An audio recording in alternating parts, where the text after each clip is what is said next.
अस्सलामुअलैकुम भाई, मेरा नाम हफीज़ा बीबी है। मैं लतों मजदूर हाँ।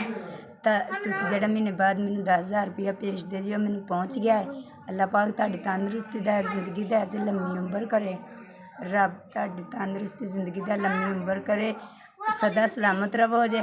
तुसी तुहानू कदी तत्ती वाह ना लगे। तुहाडे बच्चों भी रब खुश रखे, तुहानू भी खुश रखे। अल्लाह पाक तुहाडे बच्चों की तंदुरुस्ती दा, जिंदगी दा, तुहाडे माँ बाप की तंदुरुस्ती जिंदगी दा, तुहानू कदी कुछ ना होवे। सदा साडे सिर ते सलामत रवो। साडे गरीबां लोकां नू पैसे पहुँचाउंदे हो, तुहानू रब कुछ ना करे। अल्लाह पाक जिस भैन भरा नू भी पैसे देंदे हो, अल्लाह पाक तुहाडी तंदुरुस्ती जिंदगी दा, जिदे जिदे हिस्से भी ये पै ने, अल्लाह पाक उन्हां दे माँ बाप नू, भैन भरा नू उन्हां नू तंदुरुस्ती सेहत दै। रब तुहाडी भी तंदुरुस्ती सेहत दै जे। सानू देंदे हो पैसे ते अल्लाह पाक तुहानू पता नहीं किन्ना कुछ देगा। साडे माड़े लोकां गरीबां ते हत्थ रखदे हो। मैं लतों मजदूर हाँ। तुसी मैनू जदों 10,000 भेजदे हो ना, मैं उदों ही अपने घर का भी खर्चा चलानी हाँ, अपने बच्चों के भी अखराजात पूरे करनी हाँ।